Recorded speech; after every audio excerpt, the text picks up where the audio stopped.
Hi, it is January 3rd and I'm wishing you Happy New Year. I'm not sure when you'll see this, but I'm doing something a little late.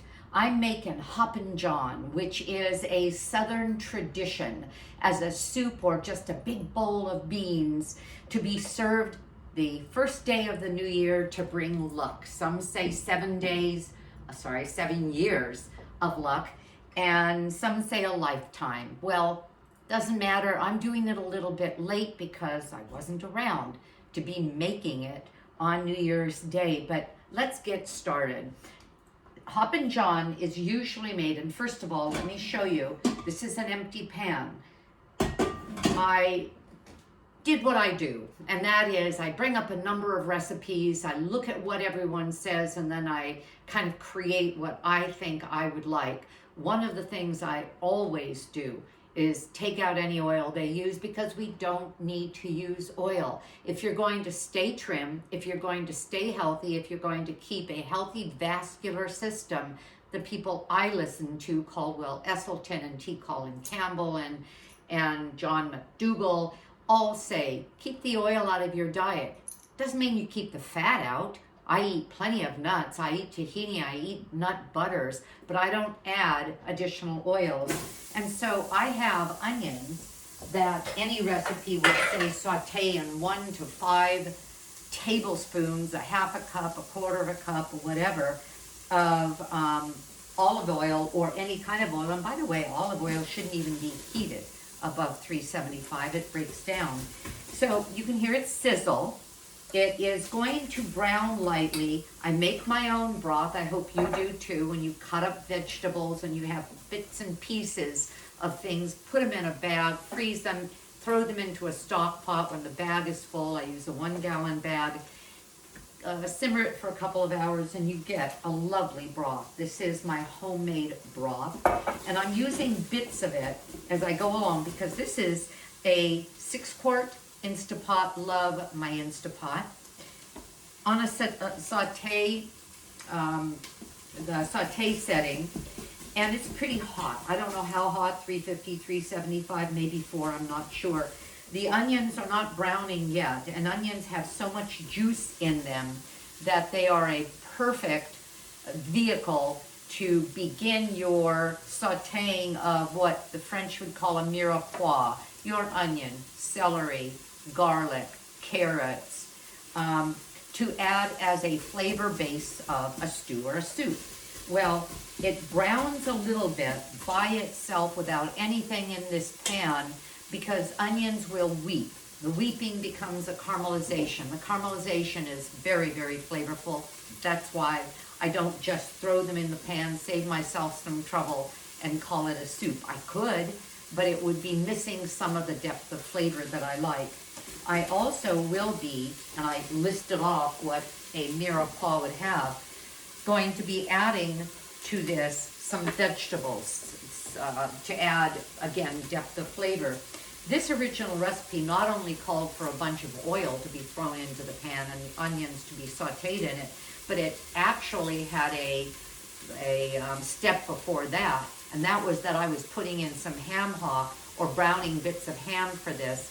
I am a whole food, plant-based advocate. I eat a vegan diet to save the planet, to save my health, and because I believe that if we fill our body with the healthiest foods on the planet, which are the plant foods, closest to nature as possible. That's why I say whole food plant-based. I don't say just flat out vegan, because there are a lot of plant foods that are out there that are vegan foods that are not healthy because they're not close to nature, like Coke and Doritos and Oreos. You can call those vegan, but I wouldn't eat them. So whole food, plant-based, all these foods, every one of them, just make our cells sing. So I stick with whole food, plant-based. Anyway, so I'm leaving off that first step, obviously. I'm getting plenty of protein in my diet from my greens, from my beans, from my seeds, from my nuts, from even potatoes, which are among the lowest in protein of the plant foods, would still give me, if I just lived on potatoes, enough protein to be able to have a good strong body. So what's happening is I added a little bit of broth because the onions were starting to brown a little bit. The caramelization was starting to get a little bit dark on the bottom of the pan. And by putting the broth in, it sort of melted it, deglazed it is the word. And you're gonna find if you use broth to dry saute instead of, doesn't that sound like a misnomer? If I'm dry sauteing, why am I adding a broth or a water? It's still called a dry saute, at least I call it that. If you use a broth, the broth cooks away very quickly. If you use water, it cooks away less quickly. Well, I wanted to cook away quickly because every time it does, it intensifies the flavor. And I usually do this process twice. I'll put a little bit of broth in, let it cook away, and that's why I don't use a lot of broth, and then I'll put a little more. Well, I want to show you a tool I like. If you've seen a number of my videos, you know about this. It's called the Vidalia Chop Wizard. I have no interest in their company or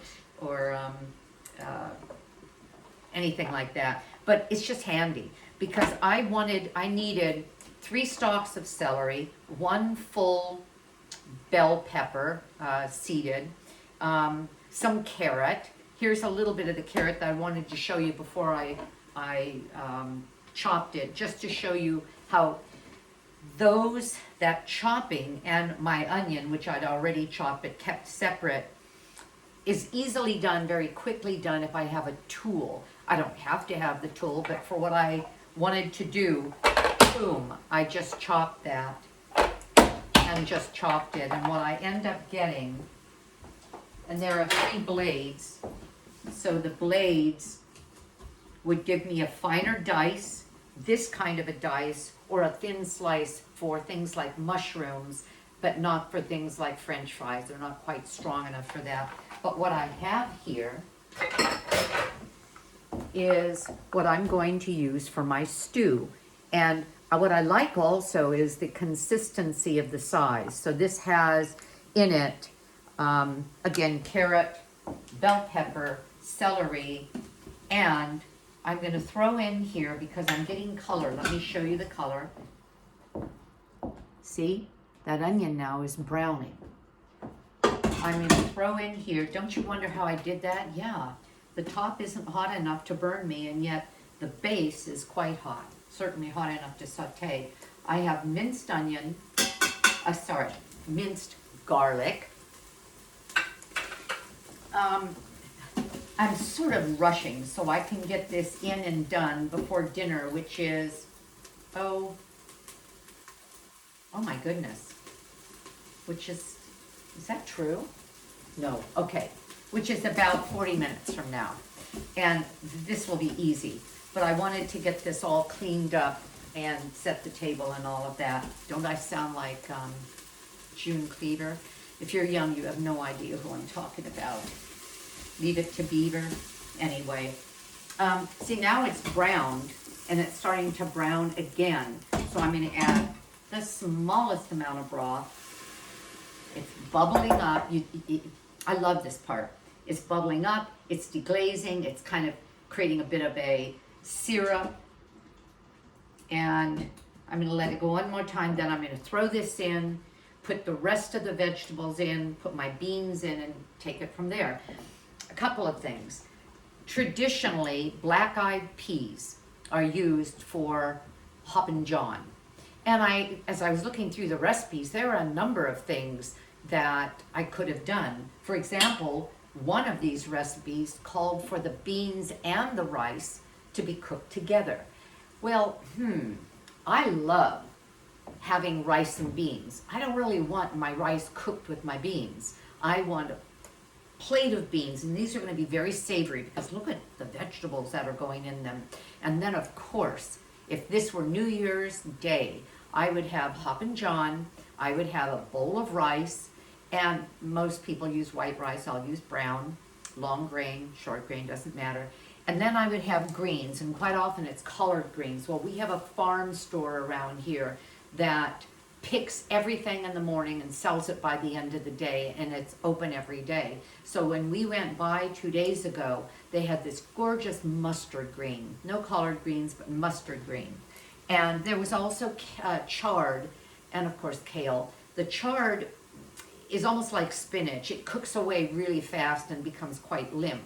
The collard greens and the mustard greens need to be cooked a while, and they get quite flavorful and they're slightly bitter. So what I'm going to do when this is cooking, I'm going to dry saute another onion, put some garlic in it. I'll thin slice the onion. I don't think I'll chop it finely. And I'll add some broth, put my cleaned chopped collards, and I'm going to very finely chop some of the stems. Stems a little more bitter, but mainly leaves that have been washed and chopped, not really finely. And I'm going to cook it with broth for about 35 minutes. And it's going to become very, very tender and be delicious spooned over or eaten with the beans. Okay, so what I was saying, and see now, this is absolutely ready. See that? Look, brown, fragrant. Garlic can't be done alone this way because it'll burn, but it can be put in with the moisture of the onion, but only for a few minutes. So I have the rest of my vegetables, my mirepoix, ready to go. And in the background, right here, I have my rice cooking because I didn't want to add it to this pot. I didn't like that recipe. So one recipe had meat I didn't want, another one had rice I didn't want to use. But I also took a diversion in that I am using a bean that is an heirloom bean. Not that easy to...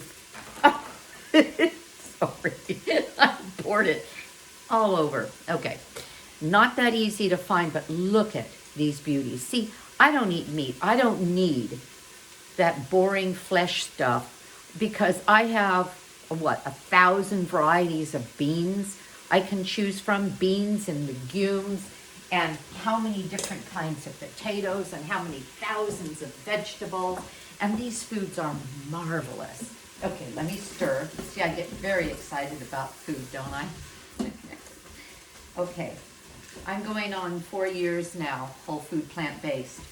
And not only would I not have it any other way because high cholesterol gone, rheumatoid arthritis gone, pre-diabetic gone. I will be 71 in 6 days.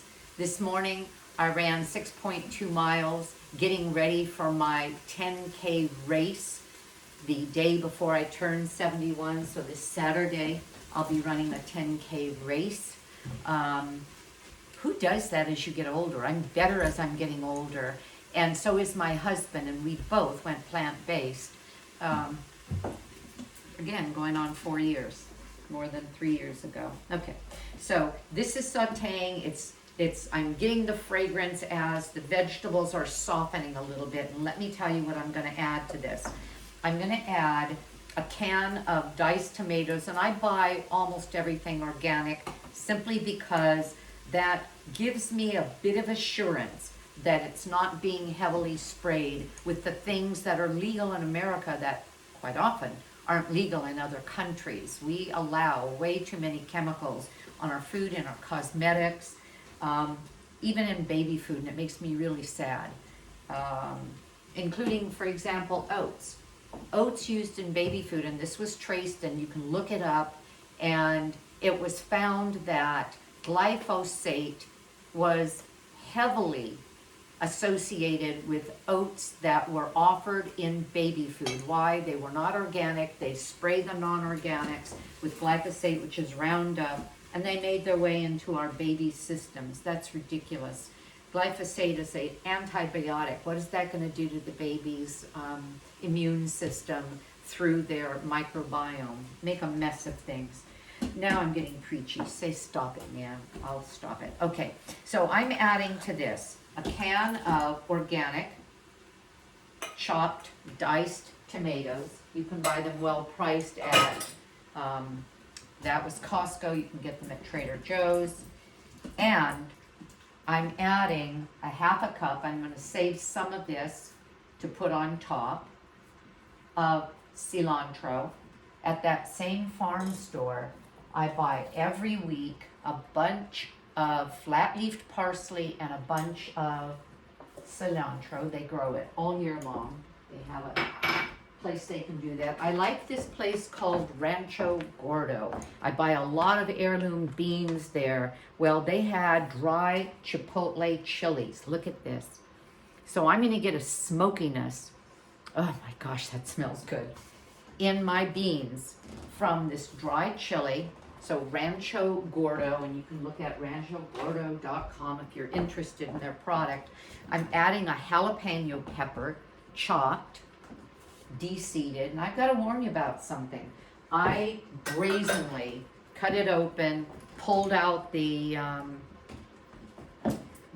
insides, including the seeds, but I washed my hands like crazy afterwards, because if you ever do that, some people, a lot of people, especially with sensitive skin, would do something like that with a glove on. If I touched my eyes would be burning, and it would be very hard to stop that. So you have to be careful when you work with chilies. So that was a jalapeno, that's a dried chipotle chili. I'm gonna put a teaspoon of cumin in here. These are my Tupperware spice containers. I wonder if they still make them. I don't know, but I love these. A teaspoon of thyme, dry thyme. If you're not familiar with thyme, you can use it fresh, you can use it dry. I even have fresh thyme in my garden. I just didn't go out there and pick it for this. I'm going to use a couple of bay leaves, and I grow my own bay plant. I've talked about this on a number of videos. You can go, I don't know where you are in the United States, but in a lot of areas, because this is a hardy plant. Laurus nobilis is the genus and species of the bay plant, which will become a 60-foot, 50-foot, 40-foot tree. Well, I bought one. I asked the nursery to give me a 1-gallon plant, and they order plants in. Planted it, and it's about 2.5 feet high and wide, and I just keep cutting it back, but it gives me fresh bay leaves. Now, don't let it go, or you end up with a tree where you don't want a tree, like mine is way too close to the house. Oh gosh, this is smelling so good. So back to the beans. So I found a place that sold these yellow-eye beans. You could call them yellow-eyed peas. That's my Breville hot air oven that I love because it has an air fryer as well. It's telling me to turn around the sweet potatoes I'm baking. I bulk bake sweet potatoes and potatoes to use all week long. You do that when you eat plants, and you realize that you can throw together all kinds of plant things. I could split open one of those sweet potatoes, put this on it, steam some broccoli, put some salsa on the whole thing, and have a fabulous meal. Well, I found these at a Whole Foods store when we were taking a holiday at the beach. These yellow-eyed beans, and they were organic, heirloom. Yeah, heirloom. But I looked on Amazon and I didn't see them as beans, but S&W brand offers these heirloom. I believe they are organic. I'm not sure, but S&W is a pretty good company, and you can buy them already cooked. I soaked them, and I'm going to cook them. In one recipe, it said start your beans, cook them for 3 hours after you've soaked them. If you didn't soak them, it may have been 3 hours. If you soaked them, it may have been a little bit less. But it takes hours to cook beans. In an Instant Pot with the soaked beans, I'm going to give it about 10 minutes. Check it. If it's not ready, I'll put it back on for another 2 or 3, and I'll have my meal done. So this is, oh, did I put this? This is a Creole, Cajun Creole seasoning blend, salt-free, by the Spice Hunter. And, excuse me, it has some things in it that I really like as it relates to a Cajun type of a meal.